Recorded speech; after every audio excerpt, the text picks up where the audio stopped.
Back here on the GSMC Baseball Podcast, bringing you our third segment, which is going to talk about the Cleveland Guardians and their roster shakeup, quote unquote.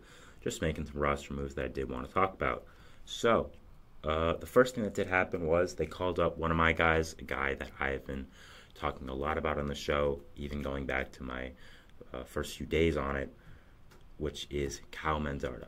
This is a guy I love. A guy I am really, really high on. I think is going to be a premier first baseman in this league. They finally did call him up. I was expecting him to make the opening day roster, but obviously it did not happen that way. So, yeah, I'm very excited for Manzardo. I think he should have made the opening day roster. I think he already slots in as one of the Guardians' better hitters, especially power. So I'm definitely super excited to watch him. I think that he is a really, really great player, and I don't know why he wasn't caught up in the first place, but I'm glad he's here now, and I'm glad he's here to help the Guardians team. They also did place Kwan on the injured list. They expect him to miss 4 weeks, which is not great. I'll be talking about that in the second part of the segment, but the first part I do just want to focus on Kyle Manzardo and just my overall thoughts on him. So, Manzardo is MLB Pipeline's number 52 overall prospect. In 29 games at AAA this year, he hit 303, 375, and 642. Was just obviously an amazing hitter there, really tore it up. Obviously, did not, was obviously ready for the big leagues, did not have any trouble there. So I don't know why he didn't make the opening day roster. At first, I still think that he is I still thought at that time he was a really great prospect, really great player, and I thought it was peculiar that the Guardians didn't put him on the final roster. So I think with Manzardo, you're getting a big lefty power bat and a guy who's going to hit a lot of home runs, be a great overall hitter as well, though. I think that's another thing. He isn't just a home run or bust guy, which in my opinion, by the way, is fine. I know a lot of people don't like the home run or bust guys like Joey Gallo, who either home run or strike out. I think they're fine, and I don't really have a problem with them. But I get people don't like him. But Manzardo is not like that. He's a really good hitter overall as well, but does hit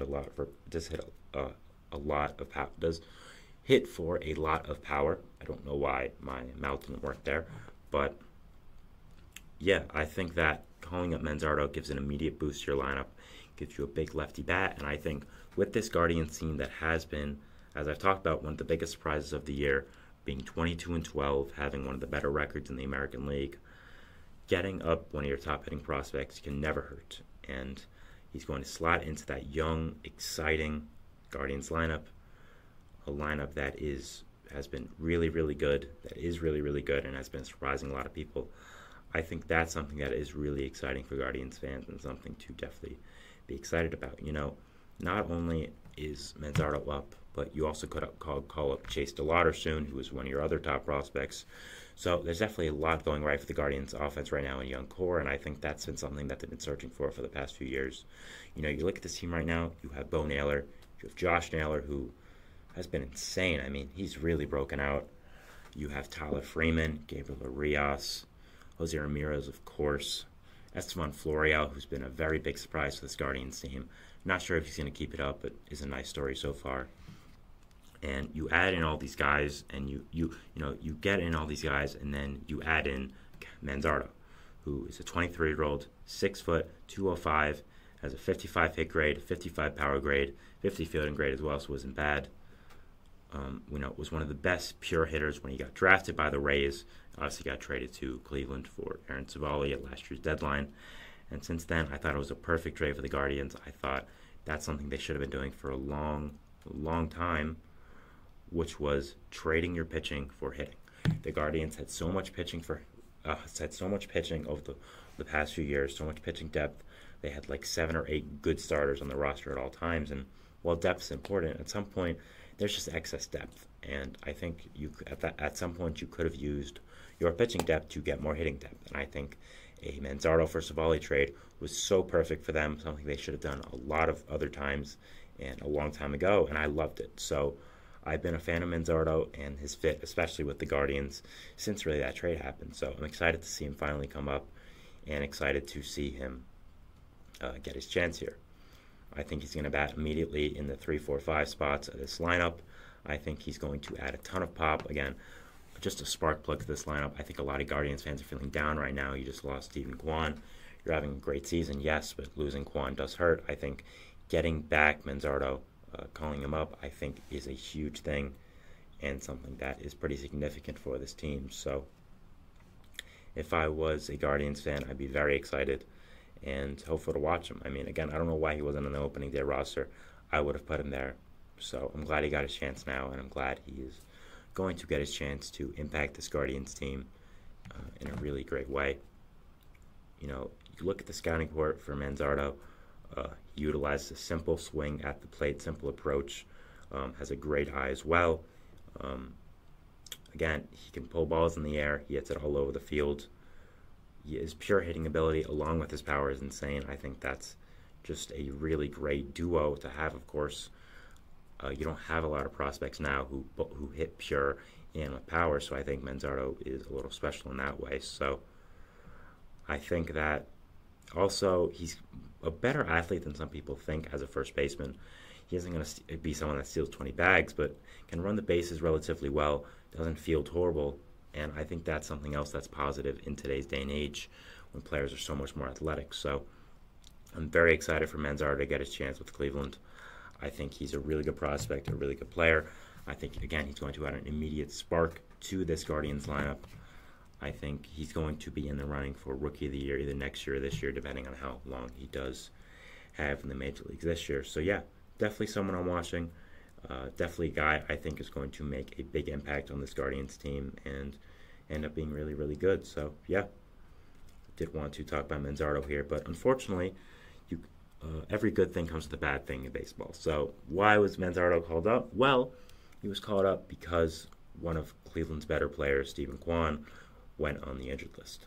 And he's going to be out, as I said, 4 weeks, which was just announced a few minutes before I went live for streaming. So Kwan this year has been insane, has an on-base percentage above 400, is leading the league in batting average. Again, not a big fan of batting average, but still is still a great accomplishment and still does something. So OPS of 903, OPS plus of 163. Obviously, again, such great stats. We know how good Kwan was his rookie year. Had a pretty significant step back last year. Was literally the epitome of an average baseball player, having a 99 OPS plus, having a WRC plus of 100. Showing him literally exactly average player.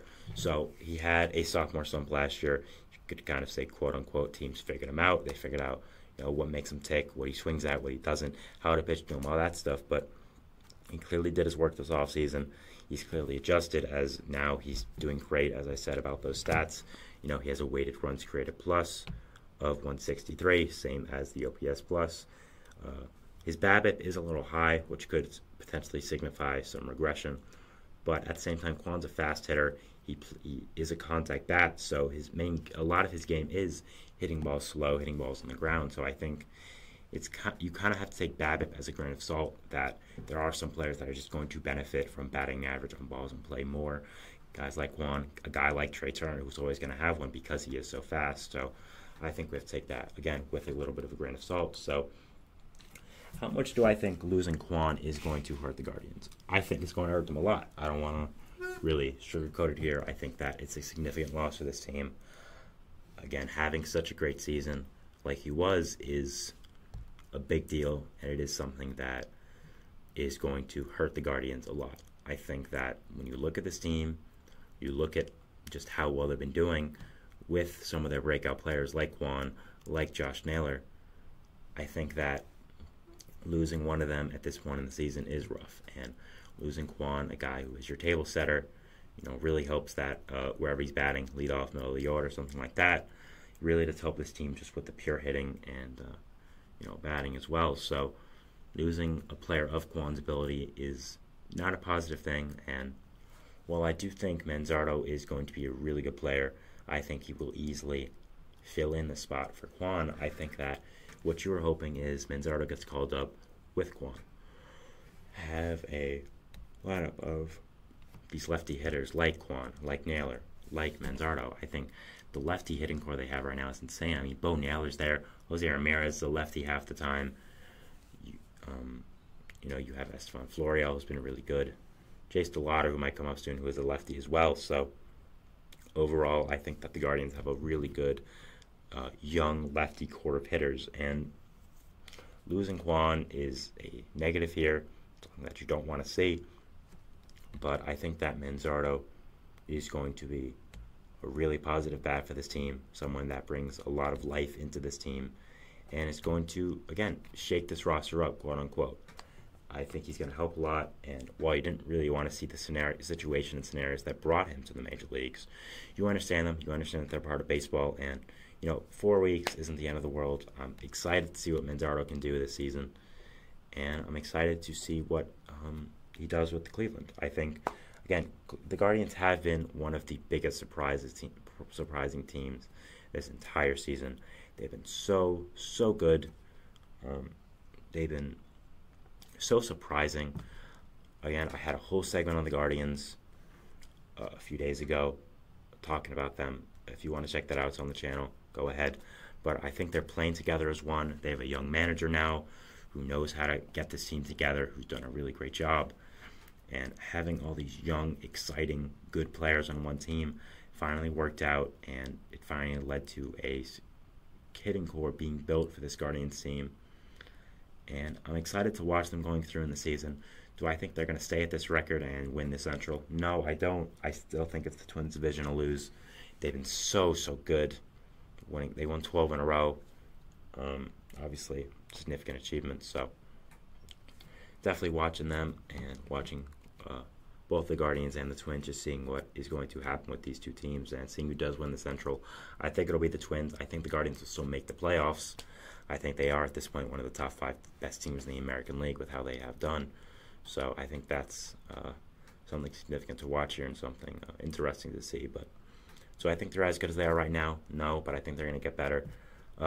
Not get better. I think they are going to still be a really good team, get better in the future. And having Manzardo up, and once Kwan is back healthy, I think this lineup is going to be scary.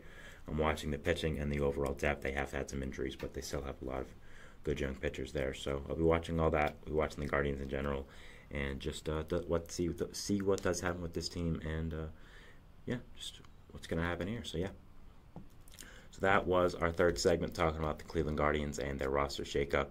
Going to the fourth one, which is going to be talking about some injury news around the league, just some news stories that I did want to talk about, mostly injury related. We'll be going over those, and we'll see you after our break, third and final one. Thanks. See you after that. Thanks, and bye.